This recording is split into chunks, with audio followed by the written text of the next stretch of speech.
बिस्मिल्लाहिर्रहमानिर्रहीम। गाइज़ उम्मीद करता हूँ आप सब लोग खैर आफियत के साथ होंगे, खुशबाश होंगे और अपनी लाइफ में बहुत अच्छा कर रहे होंगे। गाइज़ अगर आपने भी पाकिस्तान नेवी में अप्लाई किया हुआ है तो ये वीडियो आप ही के लिए है, क्योंकि आज की इस वीडियो में आपके साथ इंटरव्यू के हवाले से कंप्लीट गाइडलाइन शेयर करने वाला हूँ, जिसमें आपको कंप्लीट ड्रेसिंग के हवाले से, देन रूम में एंटर होने से लेकर आपके क्वेश्चन आंसर होने का जो सेशन स्टार्ट होता है, कौन कौन से आपसे क्वेश्चन किए जाएंगे, देन कैसे आपने उठकर बाहर आना है, कंप्लीट एक फॉर्मल तरीके के साथ आपको इंटरव्यू के हवाले से कंप्लीट गाइडलाइन शेयर करने वाला हूँ। गाइस जैसा कि आप जानते हैं कि इंटरव्यू एक ऐसा प्रोसेस होता है जिसमें आप लोगों की सिलेक्शन और रिजेक्शन कर दी जाती है। तो गाइज़ वो कौन कौन सी मिस्टेक्स हैं, गाइज़ 7 से 8 मिनट की जो ड्यूरेशन होती है, जो नॉर्मली इंटरव्यू की होती है, तो 7 से 8 मिनट में आप लोगों ने कोई एक दो ऐसे पॉइंट आते हैं जिसमें आपने उस पैनल को इम्प्रेस करना होता है। तो गाइज़ वो कौन कौन सी ऐसी मिस्टेक्स हैं जो आपने ड्यूरिंग इंटरव्यू नहीं करनी, तो आज की इस वीडियो में आपके साथ कंप्लीट गाइडलाइन शेयर करने वाला हूँ इंटरव्यू वाले से। तो इंशाल्लाह ये वीडियो आपके लिए बहुत ही फ़ायदेमंद साबित होने वाली है। वीडियो में मज़ीद आगे जाने से पहले हमेशा की तरह अगर आप मेरे चैनल पर नए हैं तो जल्दी से चैनल को सब्सक्राइब कर लें,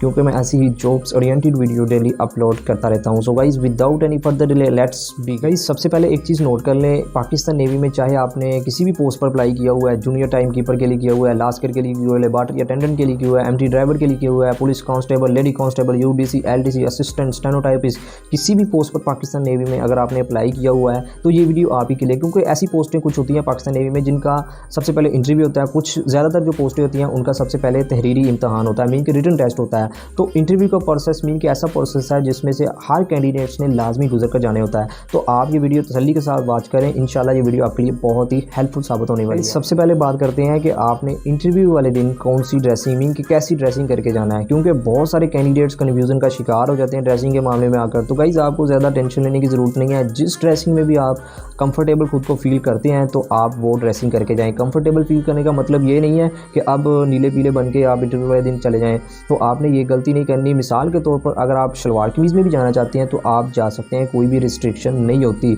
हाँ अगर आपने शलवार कमीज़ डालना है तो ऊपर से कोई, जैसे मैंने ये कोट पहना हुआ है, ठीक है, आप ऐसे कोट भी पहन सकते हैं, अदरवाइज़ आप कोई वेस्ट कोट वगैरह वो भी डाल के जा सकते हैं। लेकिन एक चीज़ नोट कर लें, नीचे से आपने बंद शूज़ डाल के जाना है। तो ये ना हो कि आप हवाई चप्पल या दूसरे कोई सैंडल वगैरह, ठीक है, जो ओपन हो तो वो आप डाल के चले जाएँ। तो आपने ये मिस्टेक नहीं करनी। कोशिश ये कीजिएगा अगर आपने ड्रेस पैंट ड्रेस शर्ट डाल के जाना है ना तो आप साथ टाई लाजमी लगा के जाइएगा। गाइज़ मैं एक चीज़ बस आप नोट कीजिएगा, अगर आपने पहले कभी पैंट शर्ट 2 पीस 3 पीस पहले कभी नहीं पहना हुआ तो कोशिश कीजिएगा कि आप इंटरव्यू वाले दिन आप ये पैंट शर्ट ना डाल के ही जाइएगा, क्योंकि आप उस ड्रेसिंग में कंफर्टेबल खुद को नहीं फील करेंगे। अगर कंफर्टेबल खुद को फील नहीं करेंगे तो आप अच्छे से वहाँ इंटरव्यू के दौरान अपने आप को मेंटली तौर पर अपसेट होंगे। अगर आप मेंटली तौर पर ही अपसेट होंगे तो आप अच्छे से वहाँ खुद को रिप्रेजेंट नहीं कर पाएंगे।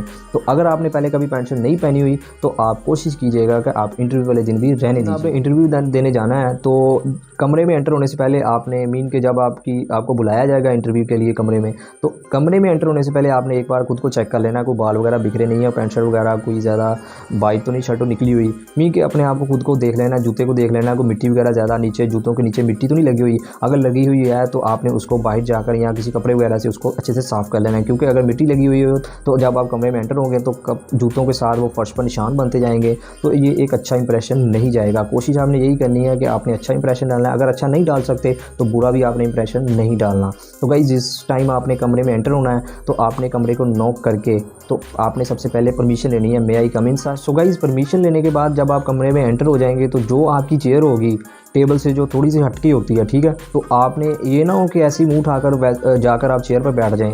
आपने उनकी परमिशन के बगैर चेयर पर नहीं बैठना। जब आपको वो परमिशन दें बैठने की तो फिर आपने बैठना है और आपने थैंक यू कहकर आपने बैठना है जब आप बैठ जाएं। तो गाइस बैठने के बाद आपने ये ना हो कि आप ऐसे हाथ पे हाथ ऐसे रख के बैठ जाएं, या आप टांग पे टांग रख के बैठ जाएं, या आप ऐसे हाथों को मलते रहें, उंगलियों को पटाखे वगैरह बजाते रहें। तो आपने ये वाली गलतियाँ नहीं करनी। जस्ट आपको ऐसे रिप्रेजेंट करना है, ऐसे कंफर्टेबल फील करना है और अगले बंदे को कंफर्टेबल फील करवाना है कि आप विदाउट एनी हेजिटेशन चेयर पर बैठे हुए हैं, कोई भी आपको किसी किस्म का फियर नहीं है। तो कोशिश आपने यही करनी है कि कोई भी डर आपके अगले बंदे को शो ना हो। अगर हो भी तो यार बंदे को होता है, ठीक है, अगर बंदा जब जाता है ना तो थोड़ी सी हेजिटेशन फील होती है, लेकिन कोशिश आपने यही करनी है कि आप अगले बंदे को शो ना करवा पाएँ। उसी पर बैठने के बाद आप लोगों को जो सबसे पहला आपसे क्वेश्चन पूछा जाएगा वो होगा इंट्रोड्यूस योरसेल्फ, मीन कि अपना इंट्रोडक्शन करवाएं। तो गाइज़ इंट्रोडक्शन के वाले से मैं जस्ट आपको जो रिकमेंड करने वाला हूँ, आपने एज इट इज़ वैसे ही अपने आप को इंट्रोड्यूस करवाना है। जस्ट आपने अपना नाम बताना है, फादर का नाम बताना है, किस सिटी से आप बिलोंग करते हैं, कोई आपके पास एक्सपीरियंस है वो भी आप शेयर कर सकते हैं, ठीक है। इसके अलावा आपकी जो तलीम है वो आप जस्ट इंट्रोडक्शन में बताइएगा। जस्ट आपने कोशिश करनी है कि 1 से 1.5 मिनट के अंदर अंदर अपने आप को इंट्रोड्यूस करवा दें। ज़्यादा लंबा चौड़ा नहीं करवाना, 2-3 मिनट आप इंट्रोडक्शन में ही लगा दें। तो कोशिश करनी है कि 1.5 मिनट से अबव ना हो आपकी इंट्रोडक्शन का जो ड्यूरेशन होगी। देन गाइज जो आप लोगों के से क्वेश्चन होगा वो आपका एकेडमिक बैकग्राउंड से होगा। गाइज सबसे पहला जो इंट्रोडक्शन होगा, 3 क्वेश्चन जो आप लोगों से हर कैंडिडेट से पूछे जाएंगे। सबसे पहला जो आप लोगों का इंट्रोडक्शन मीन कि इंट्रोड्यूस योरसेल्फ, वो मैंने आपको बता दिया। देन आपकी एकेडमिक बैकग्राउंड, जो आपकी तलीम है उससे रिलेटेड आपसे क्वेश्चन पूछे जाएंगे। देन आपका आ जाएगा एक्सपीरियंस, मीन कि जो आपके पास स्किल है ना उससे रिलेटेड आप लोगों से क्वेश्चन पूछे जाएंगे। प्रैक्टिकली अंदाज में भी कुछ करवाया जा सकता है। मिसाल के तौर पर अगर यूडीसी वालों का या एडलीसी वालों का या लास्कर वालों का या लेबॉर्ट्री अटेंडेंट वालों का या जूनियर टाइम कीपर वालों का है, किसी भी पोस्ट में अप्लाई किया हुआ है, तो आपकी स्किल से रिलेटेड आप लोगों से क्वेश्चन भी होंगे और आपसे मैनुअली मीन के प्रैक्टिकली अंदाज में भी कुछ आपसे वहाँ इंटरव्यू में करवाया जा सकता है। इसके अलावा जो जनरल नॉलेज हो गया, पाकिस्तान से रिलेटेड कुछ पाक हिस्ट्री, इस्लामिक स्टडी से रिलेटेड 1-2 क्वेश्चन तो लाजमी पूछे जाते हैं। इसके अलावा जिस डिपार्टमेंट में आप भर्ती हो रहे हैं पाकिस्तान नेवी से रिलेटेड, तो इससे भी आप 2-3 क्वेश्चन आपसे लाजमी पूछे जाएंगे। मिसाल के तौर पर मौजूदा नेवल चीफ का नाम क्या है, सबसे हाईएस्ट जो रैंक होता है वो पाकिस्तान नेवी में उसका नाम क्या होता है। ये जनरल सी इन्फॉर्मेशन है, ये आप लोगों को तकरीबन जो भी पाकिस्तान नेवी में जिन्होंने अप्लाई किया हुआ है तो उसको तो लाजमी ये मालूमात इन्फॉर्मेशन लाजमी पता होनी चाहिए। इसके अलावा 2-3 वर्ल्ड मैप से रिलेटेड भी आप लोगों के से क्वेश्चन किए जाते हैं। करंट अफेयर से रिलेटेड भी आप लोगों से क्वेश्चन 2-3 लाजमी पूछे जाएंगे इंटरव्यू में। तो गाइस सबसे जो इंपॉर्टेंट चीज़ इंटरव्यू में होती है ना,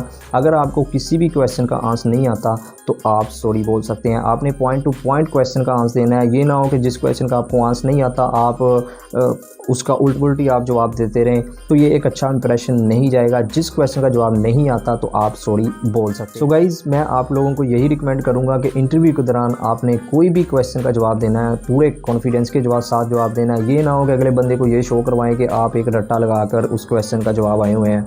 जो भी क्वेश्चन का जवाब देना है पूरे कॉन्फिडेंस के साथ देना है। गाइज़ मैं अगर आपको आसान लफ्ज़ों में बता सकूँ ना कि इंटरव्यू में क्या चीज़ें चेक की जाती हैं, जस्ट 2 चीज़ें इंटरव्यू में चेक की जाती हैं, चाहे आप कोई भी पोस्ट का इम्तिहान मीन का इंटरव्यू देने जा रहे हो।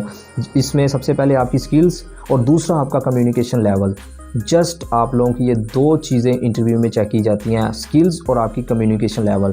तो जिस क्वेश्चन का आपको आंसर नहीं आता तो सॉरी बोलें, और जिसका आता है तो पूरे कॉन्फिडेंस के साथ आपने जवाब देना। सो गाइस जब आपका इंटरव्यू कंप्लीट हो जाए तो जो पैनल बैठा होगा तो आपने ऐसी मुंह उठाकर बाहर नहीं चले जाना। जो पैनल बैठा होगा आपने उसको सलाम करके जाना है, हैंडशेक नहीं करना। जस्ट आपने आवाज़ के ज़रिए उनको सलाम करके फिर कमरे से बाहर जाना। और जब आपने कमरे से बाहर जाना है तो दरवाजे को आहिस्ता से खोलना है और आहिस्ता से बंद करना है। ये ना हो कि आप ऐसे ही उसको दरवाजे को छोड़ दें और वो ठा करके लगे और अच्छा इंप्रेशन ना जाए।